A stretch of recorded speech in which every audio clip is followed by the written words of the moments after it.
Good afternoon. We welcome you back here to WKYC Studios, where we are continuing coverage of the introduction of new Browns quarterback Deshaun Watson. He met with the media earlier.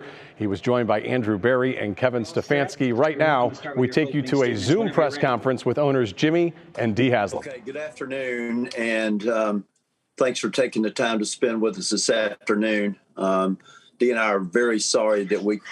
Hold on. There we go. Dee and I are very sorry that we cannot be there. We had a previous engagement out of the country, but we thought it was really important after hearing from Andrew, Deshaun, and Kevin that you hear from us. We'll both make a brief opening remarks and then obviously take any questions that you might have. I think it's important, and we'll both say this, for you to understand how seriously we took this whole process. Dee and I both have close friends who have been victims, men and women, of sexual abuse. We've seen up close the impacts it has had on their lives, both short and long term. And it's something that we take very, very seriously. I was thinking this morning, this October will be 10 years that we've been involved with the Browns and had that responsibility. And I know we can both say, as can others in our organization, that we put more time, more thought, more effort, talked to more people, did more research on this decision by far than any other decision we've made with the Cleveland Browns. It's not something we took lightly. It's something we took very seriously, and we feel comfortable with the process we've been through. And Dee, I'll let you make any comments you might want to make. Yeah, I just want to say, this has been a really hard and difficult journey for us and for our family. And we spent a lot of time and a lot of evenings spending time with our daughters and working through this as a family. And I have to tell you, it was really hard. And we had to really work hard to get comfortable with the decision. We knew going into this could be really hard on individuals. That could trigger emotions from individuals that had been through sexual abuse. And, I just have to tell you, our compassion for those individuals is really deep. We know how hard this has been on them. I think we're open to questions. Yeah. Thank you very much, Dee and Jimmy.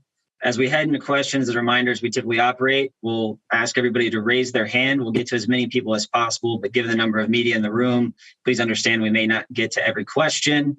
Also, we'll allow one question and one follow-up to ensure a smooth and efficient process. Our first question today will go to Dan Lobby. Yeah, Jimmy and Dee, when you say that obviously this was a hard decision and this was a hard process, why ultimately then did you decide to go through with it? You want to start? Sure. I think we obviously, the due process of the legal system let that happen, but we also spent just a ton of time learning about Deshaun as a person and talking to a lot of people and doing a lot of research on him. And I think that really helped us get more comfortable with it and talking to, just a tremendous amount of people that knew him. Yeah, I would just add, it's bottom line, Dan, we got very comfortable with Deshaun Watson, the person. Thank you, Dan. Next, we'll go to Jake Trotter.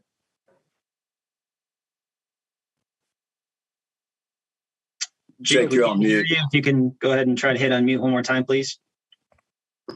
I'm on unmute. We have you now. Thank you. Okay. Andrew Berry said today that legal counsel advised you guys not to directly contact or interview the women who have made the allegations so as not to interfere with the criminal investigation. The NFL, however, has interviewed the women in their investigation. So why did legal counsel advise you guys differently? Dan, we got strong recommendation from legal counsel for us not to reach out to the 22 women. Very strong recommendations. I can tell you, however, that in research we did directly and research third parties did, that we got comfortable with the situation. So did those third parties interview the women? I think they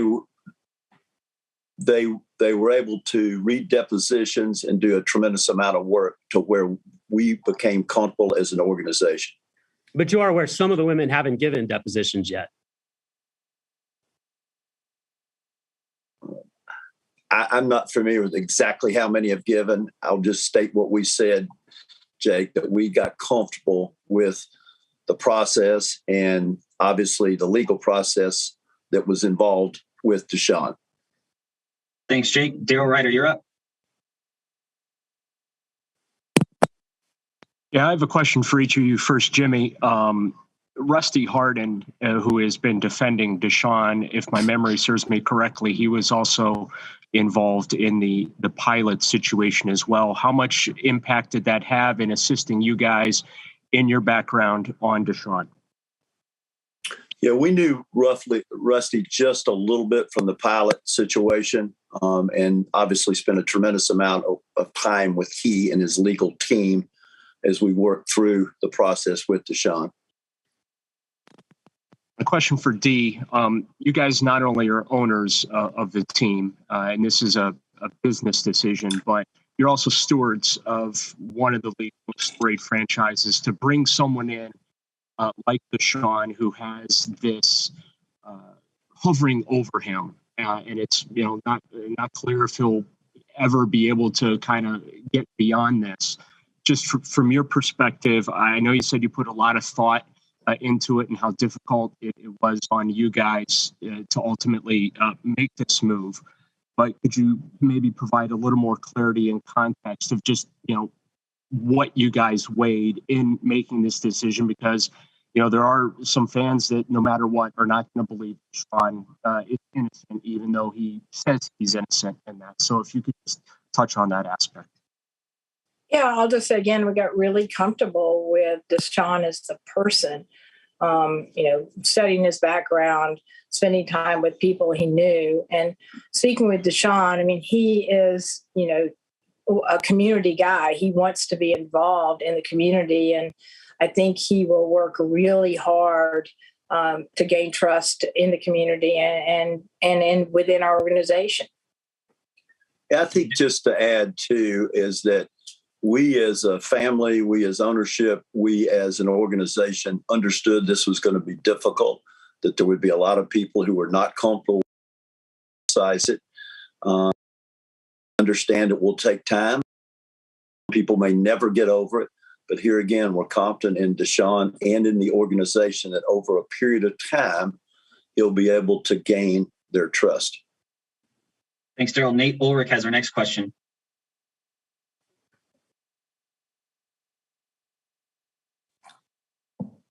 Jimmy and Dee, have you heard from fans who said that they're gonna, not buy?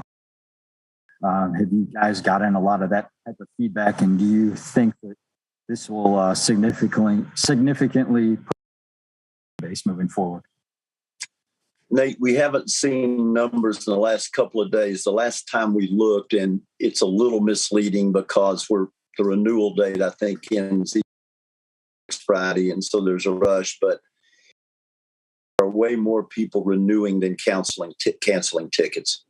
Yeah, but we do respect individuals have strong feelings. I mean, we understand those feelings. A quick follow-up.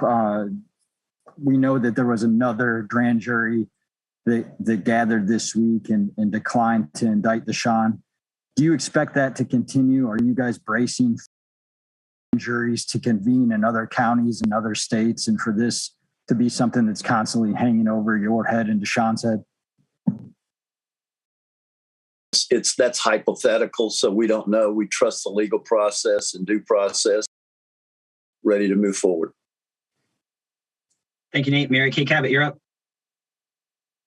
Yes, this question can be for both of you, Jimmy, and that is, what level of tolerance will you have for any type of unacceptable behavior from Deshaun going forward? And work will you require him to do in the community or personally to ensure accusations will be forthcoming? Okay. Yeah, I would say this, that we expect very high performance and off the field from our players. And Deshaun knows and one of the things that has about Deshaun is his get better in all parts of his life. And we think that will continue as he joins our organization. And will you guys, do you have a zero tolerance policy? I mean, and what's this going to look like in terms of what you expect? What kind of work do you want to see from him? You know, Deshaun I think he said this several times, Mary Kay, his school in Gainesville, at Clemson, and in Houston, been very active in the community. One of the questions that he asked us early on is, if I did come to Cleveland, what all are you all involved in as owners? What's the team involved in? What would you like me to be involved in? I think some of you know he grew up in a Habitat for Housing house, so he has a special bent that way. But we expect Deshaun to be, not at our suggestion. If he asks our advice, we'll give it to him, because he's naturally bent that way as a man to be involved in the community. Thanks, Mary Kay. Let's go to Tony Grossi. Hi, question for Jimmy with a follow-up I have. Jimmy, this is an enormous decision, both financially and controversy, with a possible enormous payoff. Was the idea to pursue Watson conceived in football operations and sold to ownership, or was it the reverse? Was it conceived by ownership and sold to football? It was definitely conceived by football operations. I can tell it was widely vetted throughout our organization, including ownership, but it was conceived in football operations. And my second question is, would you prefer that Deshaun settle these cases so that he could go on with his pro football career? You know, that's Deshaun and his legal team's call about how they want to pursue the legal cases. Thanks, Tony. Doug Maurice, you're next. Yeah, Jimmy and Dee, people have referenced the idea that the Browns, you guys have been looking into this for 5 months and preparing yourself and looking at all avenues. The fan base has only had a week to process this and deal with this. What were your thoughts early on in the process? And maybe, Dee, you could start with your answer. In the first couple weeks of looking into Deshaun, how were you feeling about things, and how did your views evolve over the time of your investigation? Sure. I mean, I can't address, the football operations are always evaluating players. So I know that's what they do as part of their job. So I don't know exactly when the process. I know when I was brought into it was after the season was over. I was included in the conversation of looking at our whole roster, and particularly in the quarterback position. And I, as I said in my opening remarks, this was really hard. This was a journey that I had to get comfortable with. And I got comfortable with it the more people we talked to about Deshaun as a person. And then I got more comfortable meeting Deshaun and having those conversations. It definitely took some time, and it was definitely a process, not just on behalf of myself, but on behalf of our family and our daughters, for sure. And Doug, let me address something that, and Tony actually asked the question this morning. I just want to clear up. When Andrew said we started working on it 5 months ago, I think some of you all understand this, but midway through the year, 3/4 away through the year, our personnel group analyzes every single position on the team, obviously including quarterback. Okay. So when Andrew said, when do you start looking at it 5 months ago? That's correct. We did not begin earnestly looking at what our options were, including Deshaun, until after our last game against Cincinnati on whatever it was, January 9th or 10th. Okay. Thank you for clarifying that. Additionally, the word comfortable, you have used that you got comfortable with Deshaun. Andrew used that word a lot. Can you be slightly more specific? And I know that there are civil cases still out there. Were you comfortable with the idea that Deshaun did not do anything wrong? Or is it more the idea that if he made mistakes or did something wrong, he's learned from them and it won't happen again? I think that would help provide some clarity for people as they think about this. I think we got comfortable in the legal process. I mean, if you follow the legal process, it's part of the, we have to trust in the legal process. So I think that's what we did, is we trusted the process. And then, again, learning more and more details about Deshaun as a person, we felt good about Deshaun as a person. Yeah, I think another way to say it is 2 different grand juries in 2 different counties looked at 9 different criminal cases and decided not to move forward. We have to trust that process, okay? So I think that's really important. I haven't asked Deshaun this. Well, actually, we have. I know that Deshaun learned through this process, just like all of us do every day in life, particularly when we hit a bump in the road. So do I think he's learned from this process? Absolutely. Thank you, Doug. Jeff Shadell, you're next.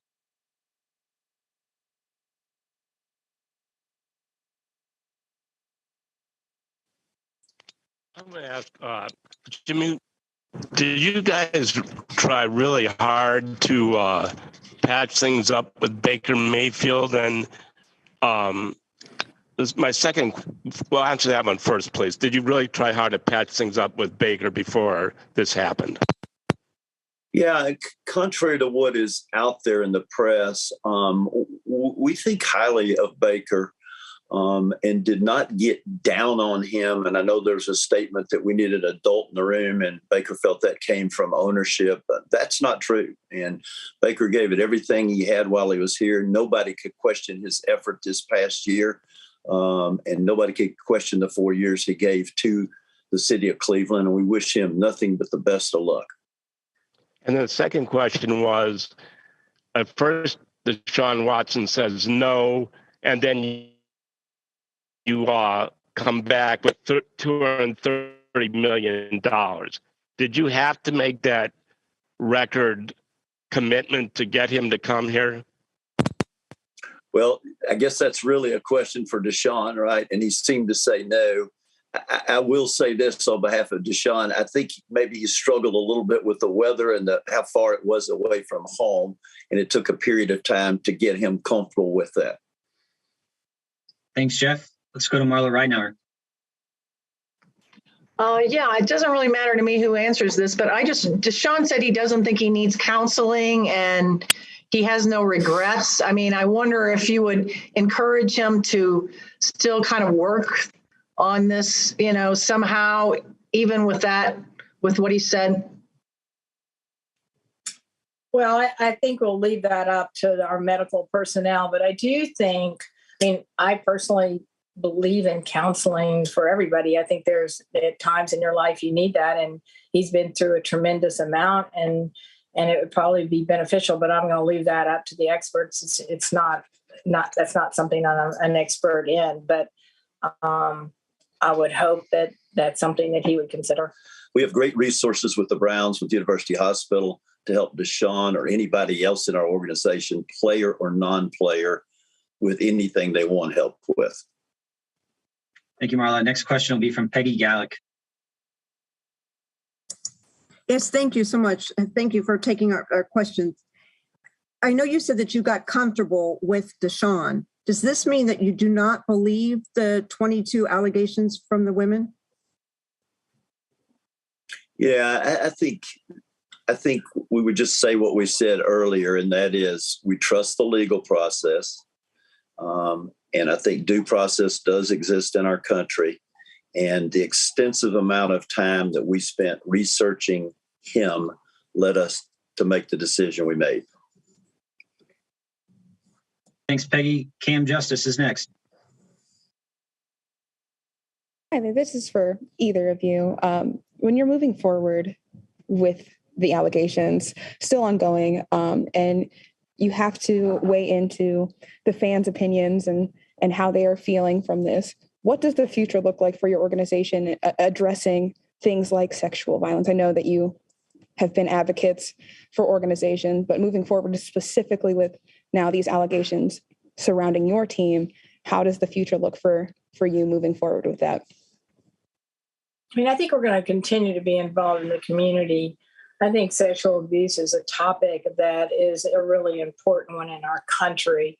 And I think as an organization that is something that women are such an important part of our organization. And we value them, and we're empowering them, and we're doing everything we can to provide opportunities for women in our organization. So I think it's a natural conversation to have going forward. Yeah, I might add that I think Dee and I have been in our organization strong believers in diversity of color, gender, thought, and we'll continue to promote that. I can't speak for Dee. I know personally this has raised my awareness on the issue of sexual abuse, and it's something we'll pay a lot more attention to going forward. And a quick follow-up with these allegations still ongoing in the legal process. If there were to be something that comes up through these, do you have plans to address that within the community and within the organization itself if things develop further? That's hypothetical too. I think what we're going to do is continue to trust the legal process. Thank you. Thanks, Kim. Hayden Grove, go ahead. Hi, thank you for taking our questions today. There are a lot of people out there that say that maybe for the first time they're embarrassed to be fans of the Cleveland Browns. They think the Browns have sold their soul for a Super Bowl. Either one of you can answer this. What are your thoughts on those comments and the way that people feel in that regard? Again, I think we respect our fans and their feelings. This is a really tough subject, and there's a lot of people that have experienced a lot of pain through sexual abuse. So we respect that, or know someone. So we absolutely respect that. I think our goal all along was to build an organization that Cleveland could be proud of, and we're going to continue that. And as a quick follow-up, you mentioned your daughters. You mentioned, you have friends who have been the victims of sexual assault. How much did you talk to them? How much did they kind of play into your thought process throughout this whole thing, both for you and for your husband? I think knew that this could trigger a lot of emotion, and I think it has obviously. Triggered that emotion, and a lot of people, our daughters weighed in really early how hard this is and some of the experiences they've had in their life. And I think the conversations that are coming out of this have been so helpful to us to understand the issues. And I think we look forward to growing and learning more. And I think Jimmy said it a few minutes ago that he's learned so much more about the issue, and it's been something that we definitely will continue to work on. We had several Sundays in a row where we involved our daughters with our football people, with Andrew, Kevin, and Paul, in which we vetted the issue and had open, honest conversations and asked them to speak up, which they did. Dee and I had conversations with our daughters collectively and individually, and we weighed their opinions very heavily, as we did several of our friends and other family members who are not involved in the Browns. I know we're sounding redundant, but I can't tell you how much time and thought we put into this decision. Thank you, Hayden. Next up is Jason Lloyd. I'm just wondering, when it comes to therapeutic care for Deshaun in the future, are you putting any parameters around massages, any stipulations about where he can go for them, limiting them to only the facility, just anything like that? Jason, I think that's guidance and advice that our medical staff, our trainers, et cetera, will give to Deshaun. And then also, you talked earlier about whether or not he settles is up to him, but 22 cases is a lot. And if he decides to continue to fight these and take them to court, are you concerned at all how that could distract him or be a problem when it comes to game preparation and game week preparation? I don't know, 22 cases could go on for a while. And that's why the decision will be made by Deshaun and by his legal team. And we're comfortable they'll make the right call. Thanks, Jason. Dan Lobby, you're up. I wanted to ask about, when you're talking about your research and who you've spoken to, and part of your background work and kind of learning more about this, did you meet with I guess, experts in the field. I know the Cleveland Rape Crisis Center has sort of taken center stage here after this acquisition. Did you talk to anyone like in the field, or about how difficult some of these cases might be to litigate in the courtroom? Let me answer a little bit different way, Dan. I had extensive conversations with a counselor who works with and helps people in this type of environment. Okay, and then do you plan to reach out to any organizations that have either issued statements or, like I said, again, the Rape Crisis Center received a bunch of donations in light of this? Yeah, I think you all know that Dee and I have been heavily involved in the Cleveland community since day one, particularly Dee, and our primary focus is on education.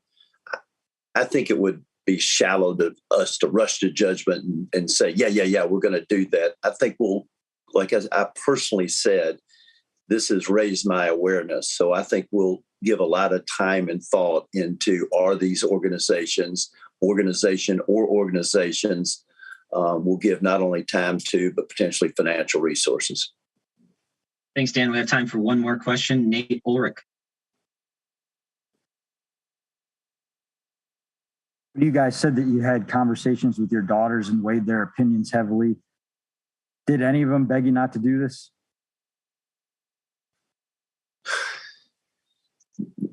You answer, you go, no, absolutely not. No, I mean, I think our daughters, had some really incredible comments on it, but we were pretty thoughtful of giving them all the information as well. So, I think that was just part of the process for our family, is really thinking about all the details and what comes of it. I think they worry about, individuals that have experienced sexual abuse and kind of how this would impact them. And I think that's been our concern with their family. It's just, how is it going to impact people that have experienced sexual abuse, and what are they going to think? And I think that's been something that we care about these people. So that's been something we've thought about. Yeah, I would add that they were exposed to not all of the information, but almost all the information we were. And it wasn't like we were hiding anything. They just weren't quite as involved. And so, like I said, we had several long Sunday afternoon conversations with Andrew, Paul, and Kevin, in which they got to listen. They got to ask questions. They became educated on the situation. Okay. As I said, I consulted, and as did Dee, several people I trust and respect outside the organization. One is a family member. The other is this counselor I referred to. And both of them said exactly the same thing. They said, your daughters and Dee ought to have veto over this trade. And if they're not for it, any one of them is not for it, you shouldn't do it. And at first I thought, that's interesting. And I thought, that makes a lot of sense. And everybody was on board with doing this. Okay. Some later than earlier, but everybody was on board on moving forward with this trade for Deshaun. Thank you, Nate. Thank you, everybody, for joining us. Dee, Jimmy, appreciate the time speaking with our media today. Hey, thanks for your time. Appreciate it. Good to see everybody. Continuing coverage here on WKYC, as we heard from Browns owners Jimmy and Dee Haslam following the press conference, the introductory press conference of new Browns quarterback Deshaun Watson. He talked earlier with Andrew Berry and Kevin Stefanski. We're now joined by Monica Robbins here. And Monica, we watched that together, taking notes here throughout everything that they had to say, Jimmy and Dee Haslam. Just what stuck out to you the most out of everything they had to say, their portion of this press conference? I think what they didn't say is what stuck out to me the most. They were asked if they wanted Watson to actually settle these cases. They said they're going to leave it up to him and his legal team, knowing that if he chooses not to settle these cases, that's 22 different civil lawsuits that have to go through, which could take a tremendous amount of time. They also were asked about, is there anything different about behavior that they're going to expect? Do they have a zero tolerance policy? And they they danced around that issue and didn't say they absolutely did. And also, you know, and I'll give them the benefit of the doubt here when they were asked if they would get involved in women's organizations, because we do know that at least Cleveland Rape Crisis Center has said it did see a bump in donations after this, but there are a lot of other organizations that did not. And they feel that they are being ignored by the Browns and that they don't matter. And one of the things the Haslams said is Jimmy Haslam in particular said his awareness about sexual abuse had been expanded, but whether or not they're going to get involved in any of these organizations that help women of this, that they are going to look into that. They said it's too shallow to kind of commit to that or financial resources to that right now. You know, it was interesting that Dee and their daughters, they said that, you know. They spent some Sundays together, right? Yeah, and that they all talked about it, and it was important for them to, you know, be on board. But, you know, they also said that they didn't have all the information at the time. And I, you know, as the information comes out, but they also said they really had faith in the legal process. But again, I would add, sexual assault cases are incredibly difficult to prosecute because often it's a he said, she said if there is no evidence. So the fact that that he was not indicted by these two grand juries is one thing. The only recourse that these women have is to go to civil court to have their cases heard. So I think that's very important. It does not mean just because he wasn't indicted legally or prosecuted or charged criminally in these cases, it does not mean that any of these allegations did not happen. So the only recourse these women have is a civil case. And what we saw today, finally getting to hear from Browns owners Jimmy and Dee Haslam, I think what we also learned, Monica, is that there's just a lot of questions still to be answered in all this. And we won't get all the answers today, but they could have probably continued that Zoom call for a while. I mean, it's just, there's a lot of questions still with all of this. Yeah, I mean, I understand what they were saying, that they did a 5-month investigative process. They went to law enforcement, unbiased and independent law enforcement agents to look into Watson. They talked to people that Watson knew, and they kept repeating that they are comfortable with Watson as a person. That's what they're looking at. The baggage that he is bringing with him to Cleveland, one of the reporters brought up a great fact that the Haslams have now had 5 months to kind of digest all of this situation, where Browns fans have had a week. And I think that, you know, still there are a lot of fans conflicted. There are a lot of fans incredibly angry over this decision. It's good if there is a silver lining to this, that we are talking about sexual abuse on a national level right now. I think that is critical and should always be in the front, and awareness can always continue to go on. But again, I think there are still too many questions. We know the NFL talked to these women. He will likely be suspended. And the other thing that a lot of people are commenting about is he still has a $45 million signing bonus and will still make $1 million in his first year.